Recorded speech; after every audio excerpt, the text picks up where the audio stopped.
Good morning, good afternoon actually, everyone, and welcome to this panel discussion on connected vehicle platforms. We're very happy to be here, and this particular technology, I think, is one of the technologies that has a lot of potential to give a boost to the industry. I think the way it's evolved in the future, starting from very singular use cases of GPS tracking or vehicle safety, I think now it has evolved to a certain extent where there are a lot of benefits that are coming out from that, right? Especially on the fuel efficiency side or uptime and so on and so forth, right? I personally am very passionate about this technology, having run a few programs where some transformations were involved with certain OEMs. And I'm really happy to see the panel of speakers here. We have participants from the OEM side, we have customers, fleet customers here, and we have service providers like Aman here. So without further ado, we'll get started on this discussion. We're looking forward to understand what kind of potential this technology has in the future. What are the certain challenges that might be there that we have to tackle to unlock the full potential, as well as understand some future trends. Where does this technology move on from here, right? So we'll get started with that. First question, maybe Meenal, to you. As they say, customer comes first, so beginning with customers, right? You're a specialized fleet service provider, right? And you have a lot of connected vehicles in your fleet, right? What kind of potential or what kind of benefits are you realizing today? And what would you, let's say, expect going forward from this technology? Good afternoon to all. I think we as fleet owners, when GPS first came in, like you said, the first use case, to us, when we received GPS, we said, "Isse zyada kya ho sakta hai?" From there to today, where we have all possible information, according to me, of course, the service providers will deny that. But you have so much information now in terms of what is your fuel average, what vehicle is plying which route. Geofencing ensures that you do not step out of the predefined route. Then your driving behavior is now monitored. Your trip optimization, I think, name it, and these telematics are providing it. I think the biggest challenge for us is we as fleet owners have so much information that we don't know how to analyze this information and how to put them to exact use. We would love to do it, because I think if we get a hack of all these information, we can use our fleet better. So asset utilization, I think today is the key.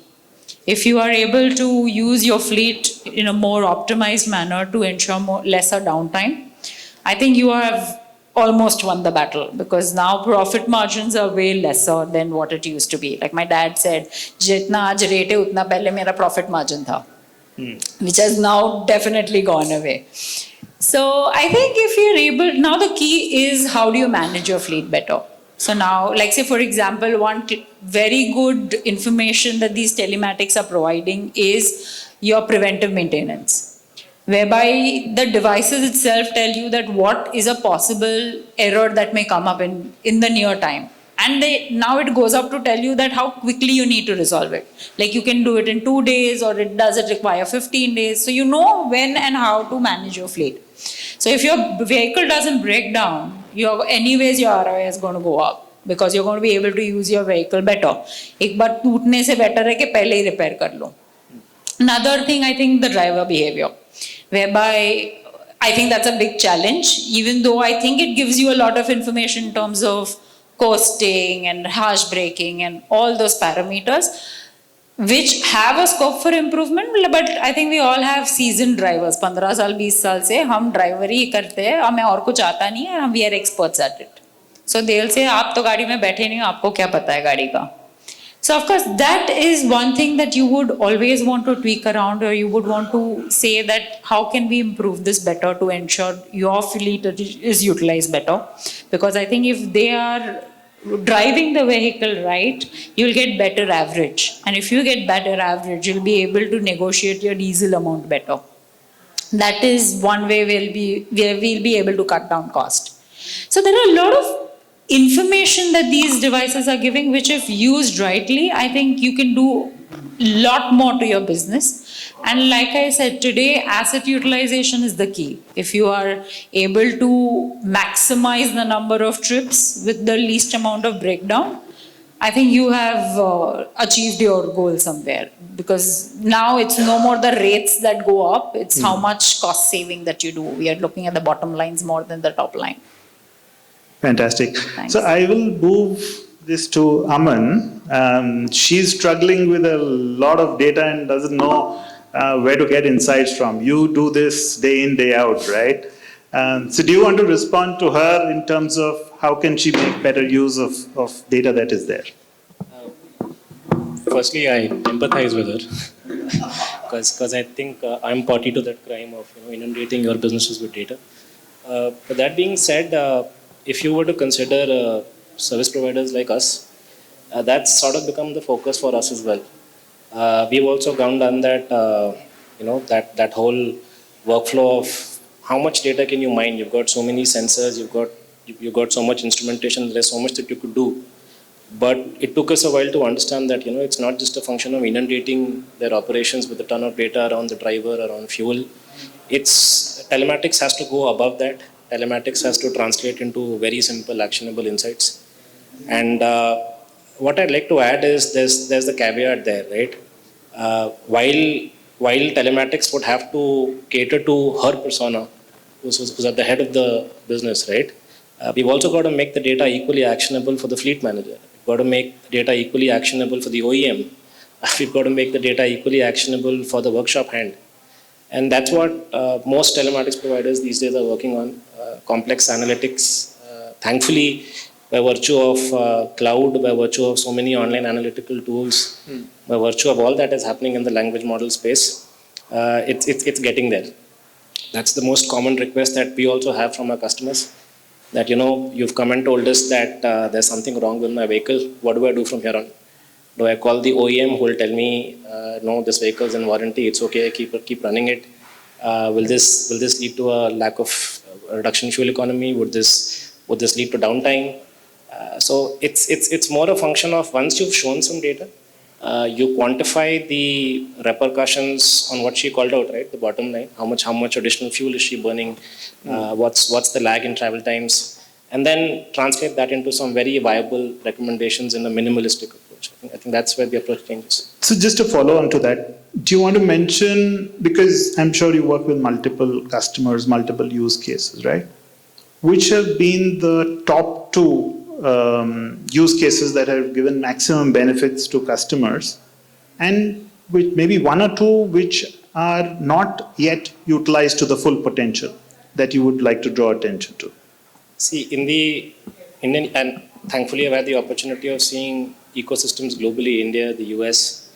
In India, it all comes down to fuel and tires.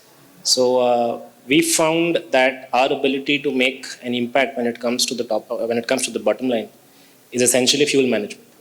It's not just models which are capable of preempting fuel pilferage, which is a very interesting use case, mind you. In India, fuel being drained from the tank, the amount that's being filled not matching with the amount that's been billed.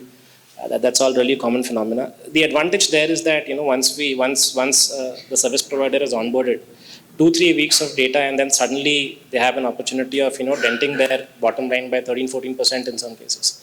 But what after that? After that, I think it's more about more than driver behavior monitoring. I think I'd like to now take it into driver incentivization, structured driver incentivization. I think sir was calling it out a while back, that the problem is not that this driver is not driving properly. The problem is that मेरे पास driver ही नहीं है, right? So what do you do over there? Can you provide structured data which can help in driver incentivization? And then there's obviously preemptive maintenance. not calling out failure, but calling out degradation, so that the fleet operator knows that they're operating a truck which has a slightly compromised fuel efficiency. I think those three use cases make more sense. I understand. That's good. Now, I will come and hear the OEM side of the view as well, but I'll go to Icha now. Icha, you operate a different kind of a fleet for a specific use case, right? Similar question to Meenal. What kind of benefits are you realizing from a connected vehicle platform, or what you would like to, let's say, realize? What's your take on it? Sir, so I think that connected vehicles has really brought that kind of transparency, which helps us build trust with our customers as well. So now that she has mentioned about us being the customers, I would like to mention it from the perspectives of our customers. So I think that the technology, it seems very complex from the outside, but if we pick on to small things and how it helps in the business, there's a lot to learn from. So for example, I would like to take specific examples. So for example, we are into export-import transportation.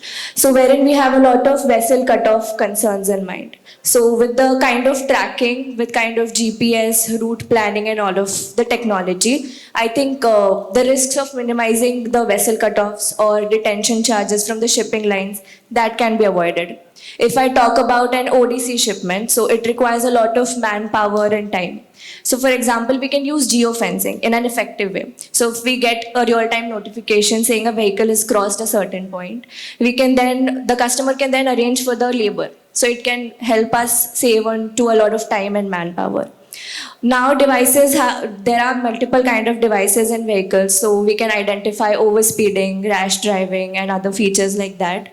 So when transporting any fragile items or heavy machinery, again, that becomes a very important tool. So it's not just about technology. I feel it's giving the customer that kind of good service quality and the kind of relief and trust, peace of mind, I would say. So in that sense, I think overall it's really helping us build the trust with our customers as well. Any specific metrics that have moved substantially for you? So, like a metrics, not in the sense of numbers, but I think a very basic example of a GPS. So earlier, customers used to call us 3 or 4 times a day asking where the vehicle is. But now with GPS, everything has become much more easier. They can track like a Swiggy order. So it has become really easy. So that's the metric I would like to mention. That's an improved customer experience, Yes. I think, in that sense. That's good. Okay. Coming to Swami. Swami, you build these vehicles, right? You're building this new technology. And I think OEMs, we know that OEMs have had big muscle to do R&D and come up with new technologies, right? So what do you feel that are customers able to realize the full potential with the technology that you have made? Or is there a lot more that they can do with it? That's part one. And part two is, going forward, how do you see the technology taking the next step? What else is possible? I'm just driving this conversation to realize that what's the kind of potential the CVP platforms have for everyone? Sure. Thanks, Rahul. So, a couple of ways to look at it. So, the way we look at it is not just connected platform and analytics. I think both Meenal and Icha referred to their customers. End of the day, the end consumer is very clear in terms of what they want. So the ecosystem's not just about the vehicle, it's about the trip, it's about how do you pass that information to the shipper, it could be the logistics service provider, it could be an FMCG company. So they also need all of this metric. For our customers to succeed, the information goes beyond them. So we have to look at it as an end-to-end ecosystem in terms of how that is done. And again, there's a lot of challenges today in terms of many partial truckloads, the return loads, because I think end of the day, you were telling me about some of our trucks returning empty and stuff like that. I think connectivity is one part of the entire solve. Because as a country, as our infrastructure, becomes better, and it is, how do we make sure the overall truck utilization, is at a much, much better place? And from customers as well, if you look at the West, if they make a vehicle or a driver wait for more than sometimes, there are penalties. And I'm sure if we talk to some of our customers, including Meenal, many of them like, yeah, truck has come. So yeah, it'll take us few hours to unload. Just wait. It'll take 5 hours. Whatever it is. And these are also, the point is connectivity, I think it's a beginning in terms of how we are leveraging data, but the entire ecosystem data needs to be captured end to end for the industry to thrive and really get the best out of the entire utilization. Now, coming to the next question in terms of how do we look forward in terms of technology. Today, connectivity is one way. When I say one way, yeah, you get inputs from the vehicles, you get in from GPS, fuel, a lot of other sensors that are there. That's all fine. We already, at Tata Motors, we already have trucks that are enabled with ADAS that can do autonomous driving on the roads, right? The future is going to be not one way. It's going to be two way. There would be lanes in the country, point to point, bay to bay, where a truck can just, at whatever regulated speed, can just go on its own. Because at that point, it is going to be about all the connectivity, whatever is happening at the edge, coming in, and also feedback going back in terms of what should really happen at the truck. So that is not going to be too far away. Of course, there are going to be regulations and other stuff that will probably have to enable that. But the future of connectivity is also telling the vehicle how it can optimize itself real time. Today, the data goes to customers, our customers, and then, one of the problems you're saying, oh, what do I do with all of the data? There is possibility for us to use the data, even they can just view the data, but it can actually feed back into the engine in terms of optimizing stuff real time onto the vehicle. Okay, so those are the kind of stuff that is coming in the future, and that's what we're working on at Tata Motors. Very nice. How far in the future would that be? Or how near in the future would that be? I'm not going to be a Nostradamus here. There are so many things. We try to push technology to the maximum in terms of being ready. But as everybody understands, there's regulations, there's safety, a lot of other stuff that come into play, and the market has to be ready. And end of the day, customers should also be, the end customers should be willing to pay for that level of accuracy. To say, oh yeah, if something's going to come at 11.5, it's going to show up at 11.4. And I'm willing to pay for it. Right? We're maturing as a market. So I'm not going to punt on a time there, but we're ready. Sure. Now that sure does sound exciting. I'm sure the customers will be very, very happy if things start happening on their own and they don't have to get into it. Amit, coming to you, what is your perspective on the future technology? And you were with Piaggio, right? So is the three-wheeler space any different? Is it different with EVs? How do you see the future technology evolving here? Okay, Rahul, thanks for that question. And I think all my friends have talked about cargo movement in commercial vehicles, but then there is a very large space of commercial vehicles which deals with passenger movement. Now, when it comes to connected vehicles used for passenger movement, the needs are very different. Of course, there will be overlapping needs. And then the stakeholders are also very different. Now, I will take a little time in this and still have 40 minutes in this. So thanks for allowing me the time. You see here, let's say when you're talking about auto rickshaws, for example, the passenger auto rickshaws, who all are the stakeholders? Let's understand. So of course there is the driver. There is a owner who's not the driver. That owner is mostly the permit holder also. There is the government which is issuing permit. There is a financier who's putting the money behind it. And there's of course the OEM, and then there is a service provider who's doing the after sales. And then there's a plethora of suppliers. Somebody is supplying the motor, there's somebody supplying the various parts of the electric, and I'm right now talking about only an electric auto. Now, everybody wants their share of the telematics information. And not everybody is willing to pay for it, by the way. So who's paying eventually? Is the guy who's paying for the vehicle, right? But who wants to use the data? Everybody, even the consumer. So for example, if I'm a consumer and I've been promised 5 nahi to 50, we've all heard this whole story. Somebody saying, if you don't get an auto rickshaw in 5 minutes, I'm going to pay you 50 rupees. So who all are interested in using this data is a plethora of people, consumers, provider, fleet operator, etc., etc. But there's only one guy who's paying for it. And the one guy who's paying for it doesn't want to share all this information with everybody. For example, if I am the driver cum owner and the owner, I don't want my financier to know how many times I'm charging the battery. I don't want my OEM to know why he should not give me a warranty because I'm misusing the battery. So well, that is one critical issue which OEMs and the entire ecosystem has to realize. The guy who's paying for the technology may not always be willing to share all the data with all the stakeholders. And that is one critical area where OEMs need to understand who are we trying to serve.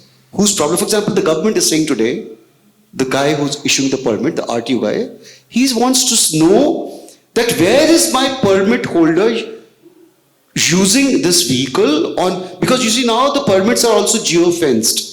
So he said, fine, you have a permit, for example, now, this is not a real example, but I'm just trying to say that I'm giving you a permit for 20 pin codes. Let's say Delhi has 11 districts. How Delhi would want to use this permit is, I want to use this permit only for 5 districts. For the next 5 districts, I have some other permits. That's not the reality today. But would the government want to do? Yes. They would want to have permits restricted to certain routes, which is the normal thing, right? Today we have permits for district routes, permits for city routes. So coming back to my points is today the government is interested in knowing where is my permit holder using the vehicle. But the guy who's paying for it doesn't want the government to know this. Sorry. And they're all coming to OEMs. Please share this information with me. Now what does the OEM do? Yeah, is it accountable to share? Yes, it is accountable. Now financier, for example. Now the financier wants to know how many times my battery is getting charged, discharged, deep discharged. How many times is the insurance company wants to know how is the usage of this driver based on which I will change my insurance premium. But the fleet operator doesn't want to share this information with the insurance company. So there is a use case, there are stakeholders. Just to summarize these things, how will this evolve? One doesn't really know. I'm not, as an OE, I don't know how it will evolve. But for electric vehicle, there is so much of data available. Not only on the vehicle, but also on various components of the vehicle, that the use cases are enormous. And let me tell you, how will this thing change? For example, how will telematics change for a person who's ordering an ambulance, for example? Now, I have had a heart attack, God forbid. I've had a heart attack. I call up an ambulance provider who's supposed to come at the shortest period of time, and they also have visibility to the traffic which will take how many minutes to go to the nearest hospital, and based on that they will equip the ambulance. Whether I need an oxygen cylinder, whether I need a ventilator, whether I need what kind of supplement. So eventually the telematics will help not only the patient but also the doctor, or also the hospital, also the government and various other people. So the use cases can be enormous. For example, quick commerce. Now we order something worth 50 rupees and it arrives in 5 minutes. Today using two-wheelers. Are the two-wheelers using telematics today? No. Even without telematics, today a 50 rupee thing, $1 thing can arrive in 5 minutes at your place. Will telematics be able to? But this is really inefficient. Nobody is making money in it, right? In this 5-minute delivery, nobody is making money. Everybody is burning cash. If this has to be the rule of the game, then telematics has to play a part. So that's how things will evolve. Very interesting. But then, as we will go, I thought I'll go back to the customers and ask for some challenges. I'm seeing a lot of challenging views that are coming from OEMs themselves. Ajay, do you want to shed some light on this? I know this is not a simple topic to address, who owns the data and who pays for it, etc. But what are your views? Are there any solutions that you've seen in your experience? Who all needs to kind of solve this problem? Hello. Yeah, thanks. First of all, let's bring two parts to it. First, who owns the data? So I believe as per the guidelines which are issued by various data security acts, DPDPs in India, we have CCPA, we have GDPR. So it gives a clear definition of who owns the data, right? It's up to us to understand and implement. So I hope that should not bring any ambiguity in terms of ownership. How we obtain the data from the owner is the process to be done. Now that is not that easy, because as somebody might say, I don't want to share the data, somebody might say, I want to share the data, but they should know the purpose for which the data is getting collected. So as I said, that's a process, again, defined properly, but it's a cumbersome process to be implemented. So I know who is the owner of the data. I am ready to tell what is the purpose of the data for which I am collecting, depending upon the stakeholders of the ecosystem requiring the data for. And then these acts have given the ownership to the data owner. He can say no anytime. So that also has come now. Earlier it was an ambiguous or a gray area, but now it has come very clear that he can decide when he says on off. So that part also needs to be taken as part of the security framework implementation. So now what it triggers? It triggers that security becomes part of the design. You talk about a hardware, you talk about a vehicle or a IT solution. It becomes part of the design. So the term which has evolved is what privacy by design. I think that's what we are hearing nowadays. So what organizations are required to do? Ensure that it becomes part of your, a software vehicle is now becoming part of a BOM. So software components are becoming part of the BOM of the vehicle. Because you need to go to the design stage to implement it. So that when it comes out, you are meeting those compliances which are very important, because those brings trust, a brand value to the relevant stakeholders. As an OEM, we have to build that trust and the brand value. We can't compromise on that. So that's very important for us. So keeping in mind that part. Now coming to the point of view of how it can evolve in terms of the utility, the use cases are enormous. Even for a customer domain, it can go n number of length. I don't think even we try to put a measurement on this room, I think that room will become small. If we try to measure the use cases, it can bring in, right? So we can talk about a business operation specific use cases. Today, if I just look at the data, again, studies are available, we can all refer to that. More than 80% of our customers refer that connected data for one purpose, track and trace. So means what is the basic utility they are looking at? A visibility of my asset, visibility of my vehicle. Now translate that visibility to a stakeholder. Why an insurer or a financer would like to have that?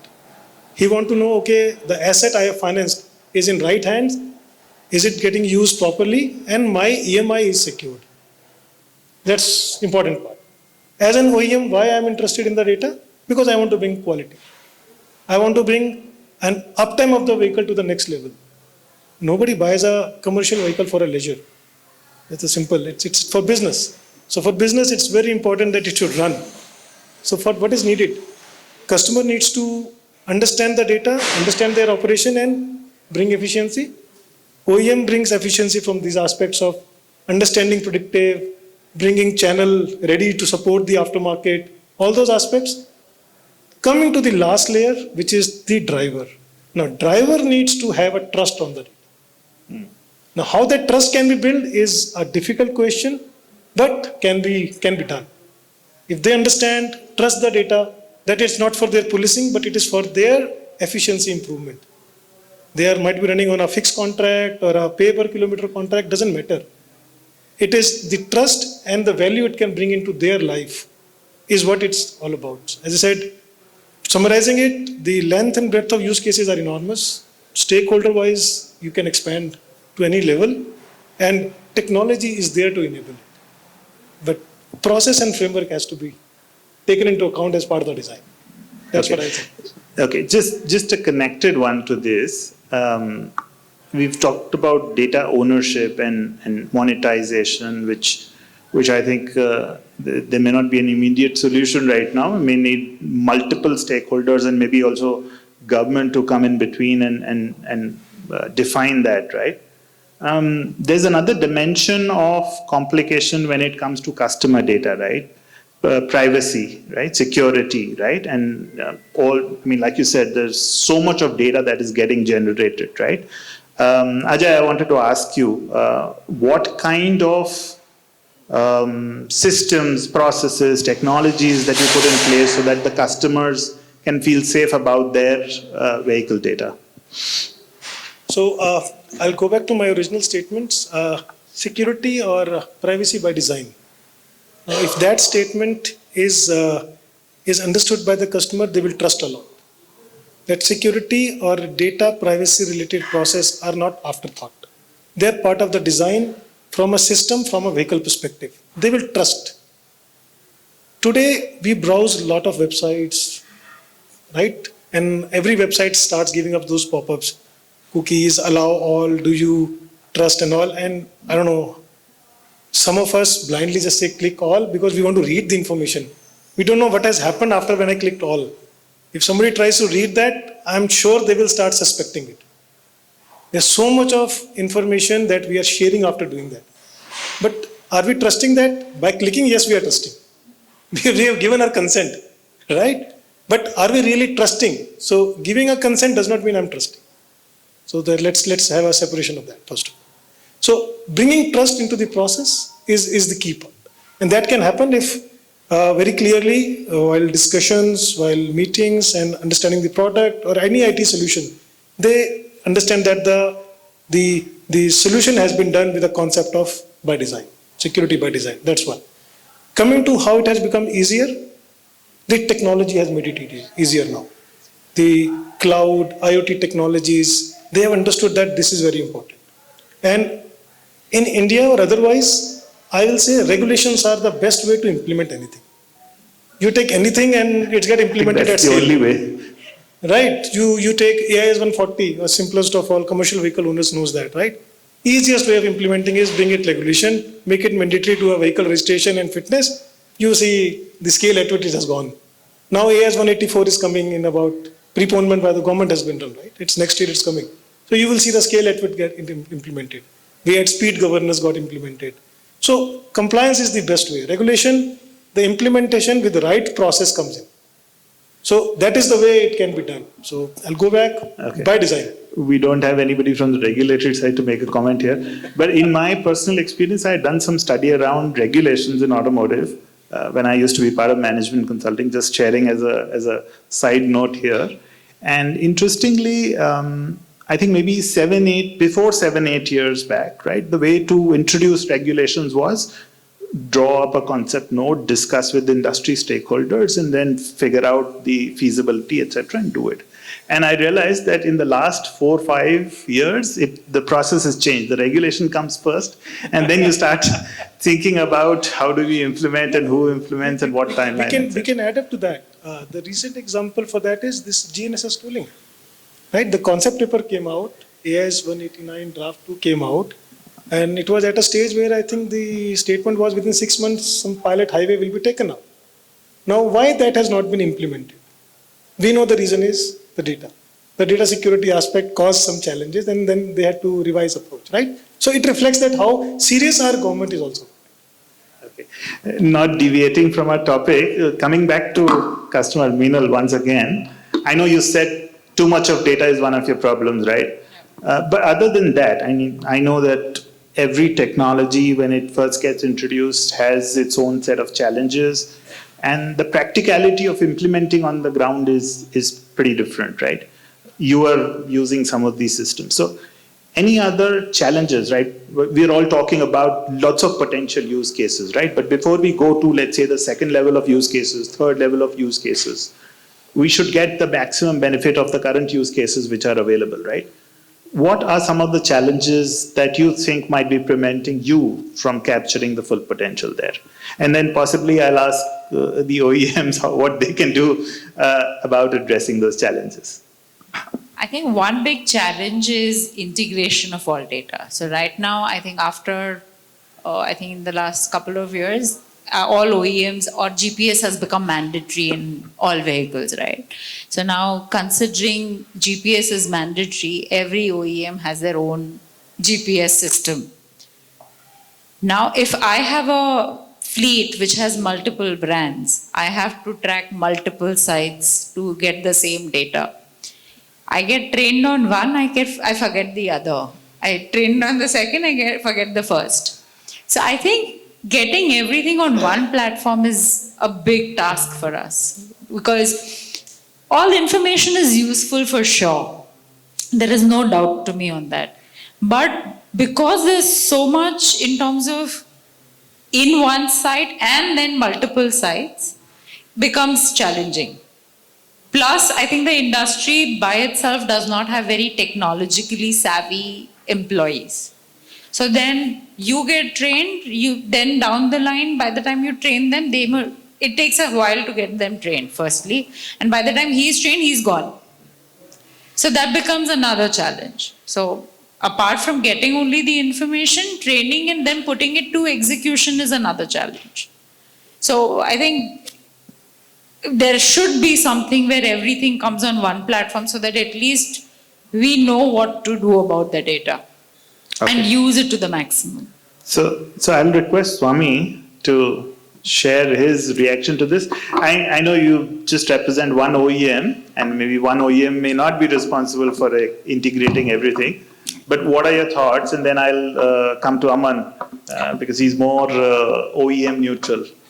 So I think, firstly, I think it's a very fair ask, especially when you're dealing with multiple OEs and how do you look at it, etc. I'll take the second question first and then come back.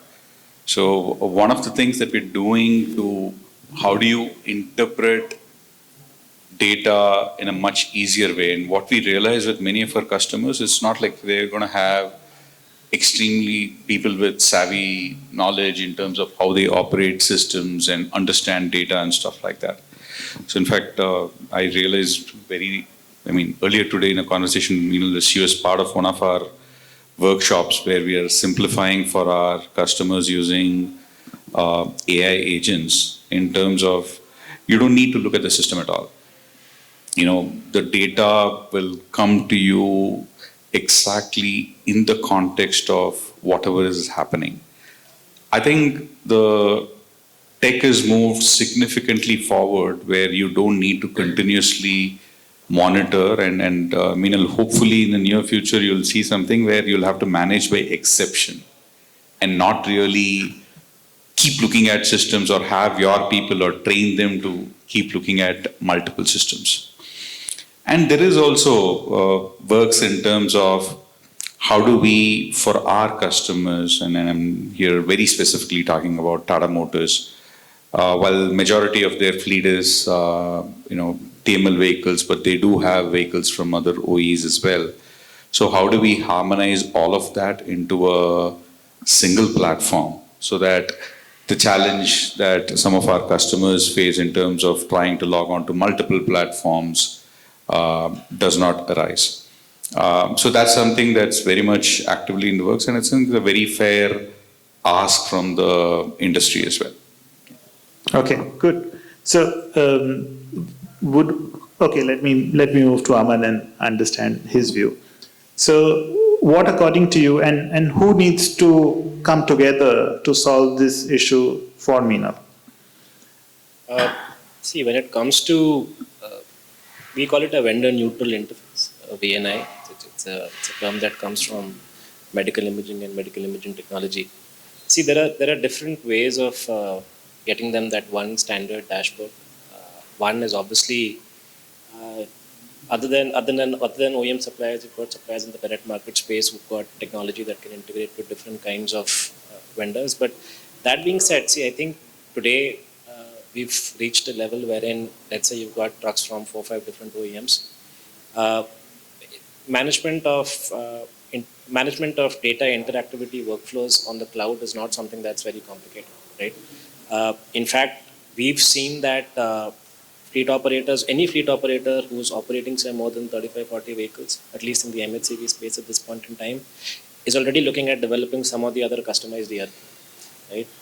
And so it's a function of exchange of data between exchange of data on the hardware interface itself. Sure. So it could be a function of exchange of data on the hardware interface itself, wherein you have a supplier which can give you one device which collects all the same data from different OEMs and puts the data on the cloud. In the other case, you could have a transaction going in the other direction, wherein you've got different OEMs with their telematics data, and there is an API interface which is plugging either into an ERP or a solution which is capable of crunching all that data. What is important there is, again, regulation, right? In India today, while there is a lot of regulation coming out in the context of integrating GPS devices, the functionality of GPS devices, there still has to be some more harmonization when it comes to how data is propagated from vehicles. If you were to look at some evolved markets like North America and Europe, there's very good documentation around how the data needs to be propagated from the vehicle, so that when you've got someone trying to put together an ERP for their operational paradigm, they're not struggling with the interchange formats, they're not struggling with protocols and stuff like that. That, I think, again, requires some regulatory improvement in India. So yeah, that's I think my take on it. Okay, actually that gives a connection to, again, coming back to Icha today. Icha, I think, how is your experience of the connected vehicle platform in terms of integrating back with, like you said, ERP, etc.? Is it smooth flowing? Do you face any challenges? Are there any concerns there? Sir, so I think there are 2 to 3 challenges. The first one being the cost. So I think the freight that we charge is often overweighs the service, because if clients are also willing to, our customers are also willing to understand that, are willing to pay, in fact, after understanding that how technology is actually going to help them. So it will then we'll be then able to solve this challenge. So I think more than cost, the communication is the problem. So if everybody is actually aware and willing to pay, then this challenge can be avoided. And the other challenge is, I think, how sir mentioned about driver training.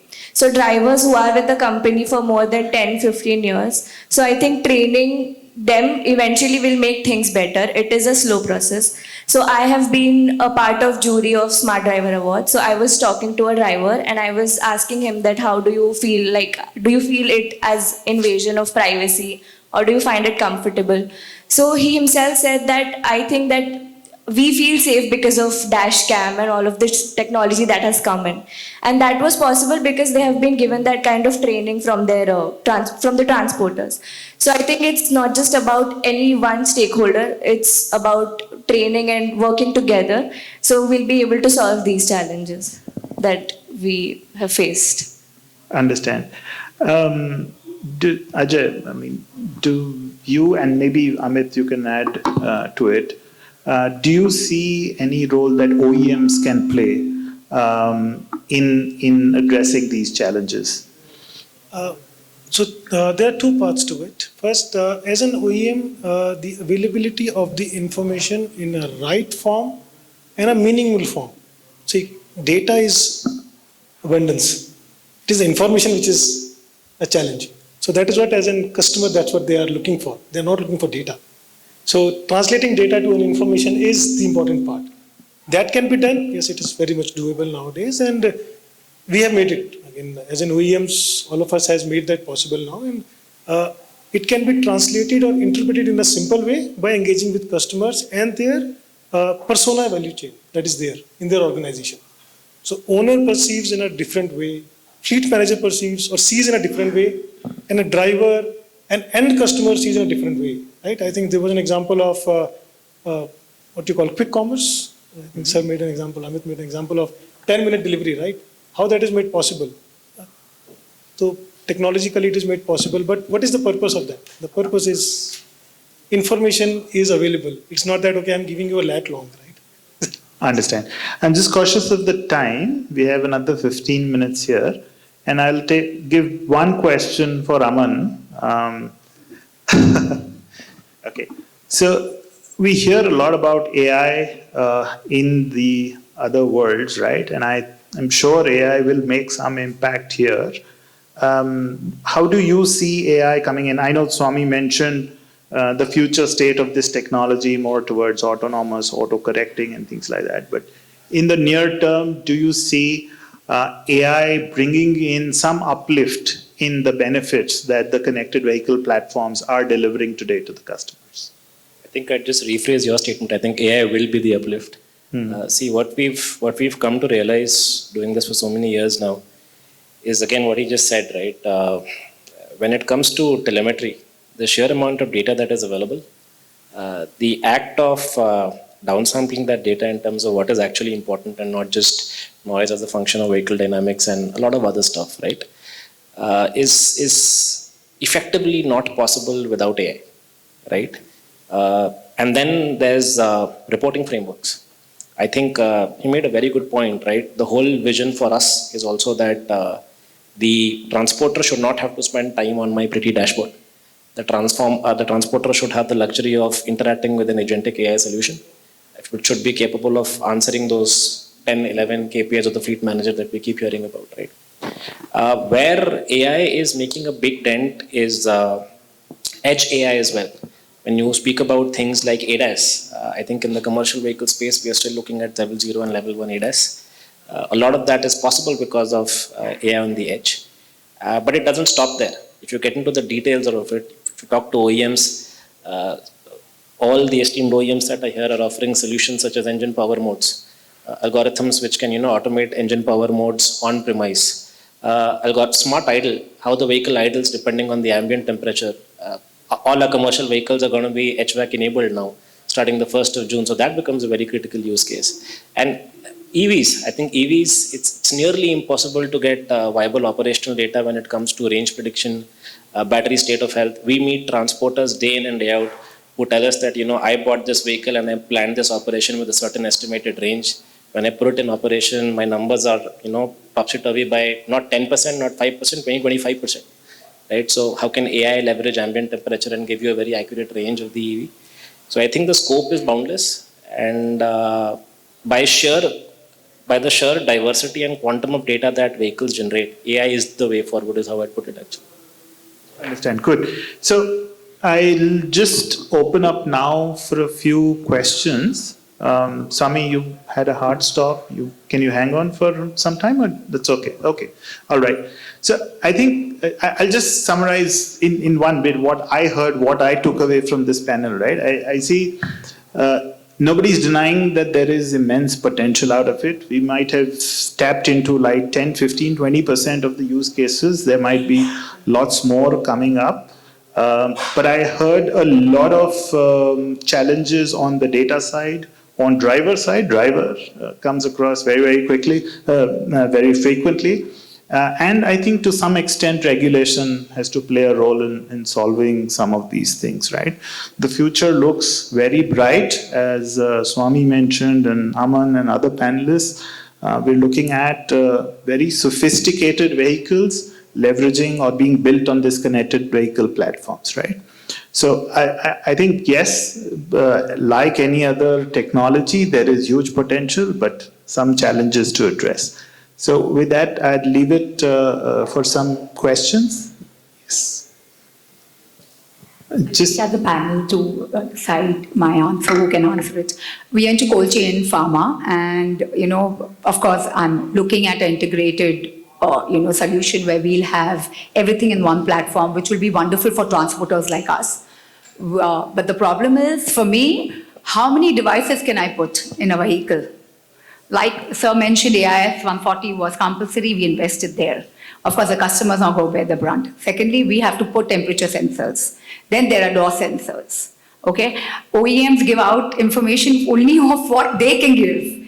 They don't have temperature sensors. Can we integrate them? That's a challenge. Again, that cost. Then we have to give subscription charges not only to our vendor, we have to also give subscription charges after a few years to OEMs. So that's a huge cost to a transporter, which is a mid-size. So how does that problem get solved? So who will take the question, please?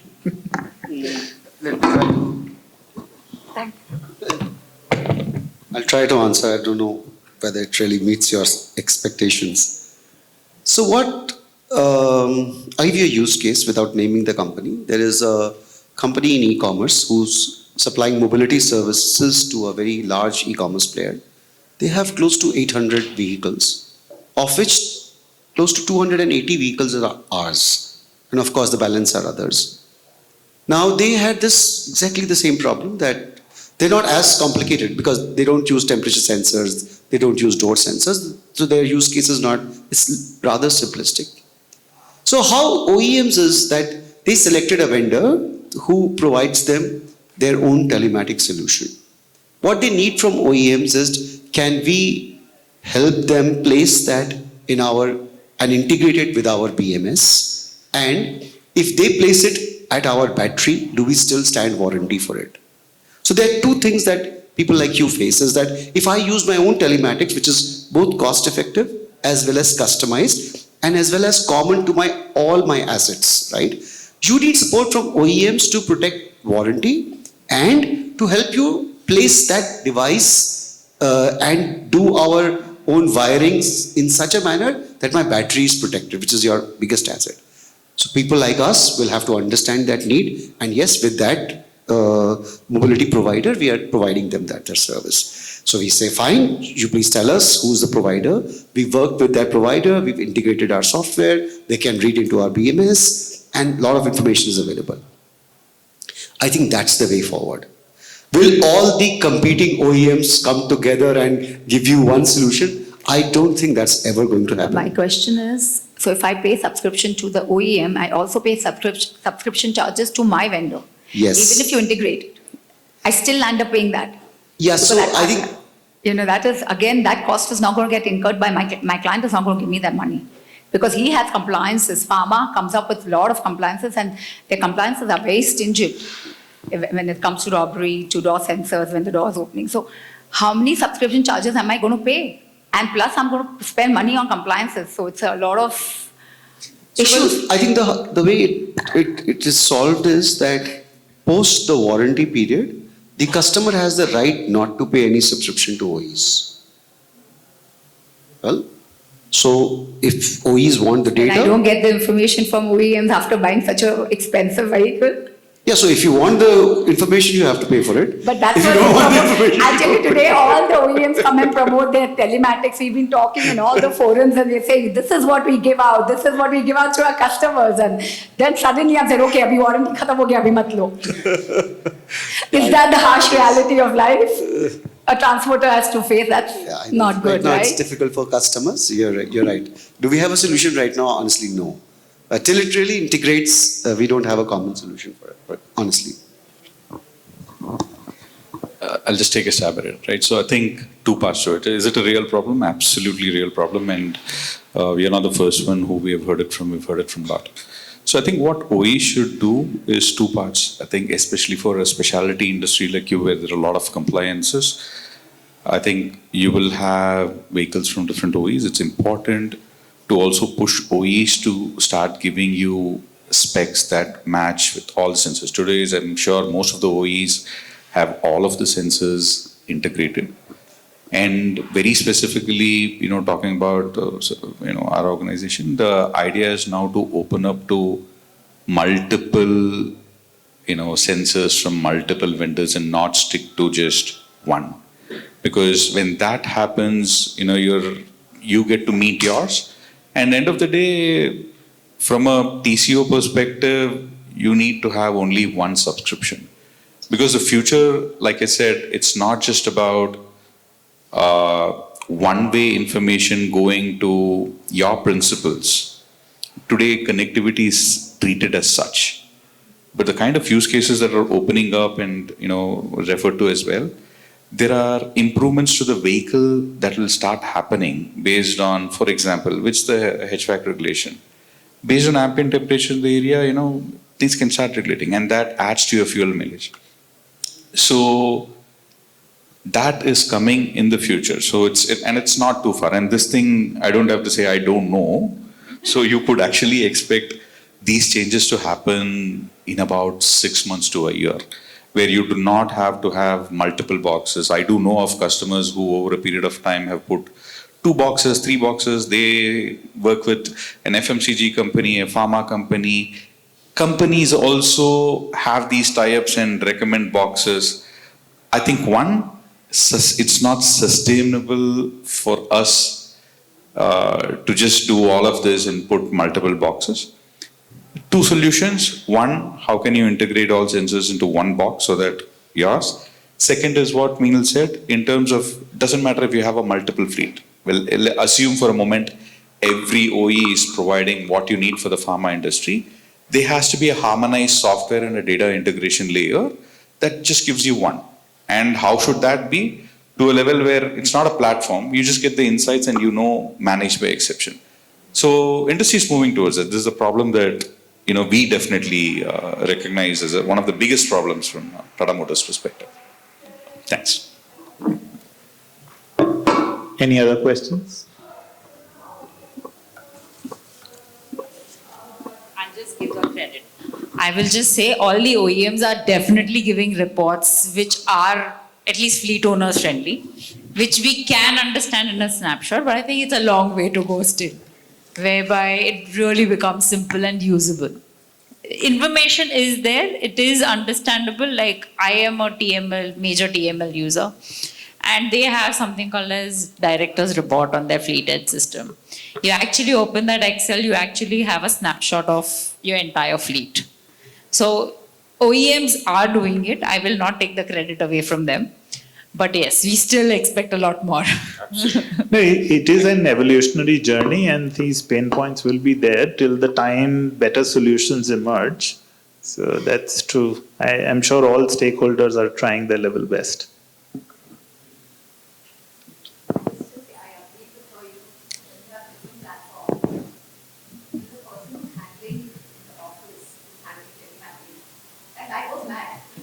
It's not fair. It's not fair. It's just not fair, right? Because he's, for example, if he's using Tata vehicle or he's using Mahindra vehicle, or he's like, हम क्या देखें? हम क्या यही करें? फिर आप बोलेंगे ऑपरेशन में हमने कुछ काम ही नहीं किया. Vehicle track करो, फिर temperature देखो. Then you has to also go through another portal and see what the temperature is. By God's grace, we get alerts, so we actually know what the temperature is. So that is taken care. Like you said, it has to just be very simple. But I think I feel the pain for the people who actually are tracking telematics when they have multiple. And I'm sorry, just to answer. See, I think one of the things they're trying to also fix is anything in an enterprise, especially when you provide products, it has to be super, I would say, consumer grade user friendly. Today, the same set of guys are very comfortable using Swiggy, Zomato, Instagram, YouTube, and stuff like that. It's not like they're not tech savvy or cannot understand how things work or how to navigate. But it's just an evolution where some of these are still presented in a very archaic way. And with AI and agentic AI, the opportunity is just tremendous in terms of how we represent it, so that they don't have to look at all of this. Today this capability that all of this can be looked at from your fleet manager's perspective, and he manages by exception. We're getting there. Thank you. Thank you so much. Let's discuss further questions over a cup of coffee, please. As we are running a bit late, I kindly request. I don't have a question, I just need a comment for these guys, because we have got interest. Sure.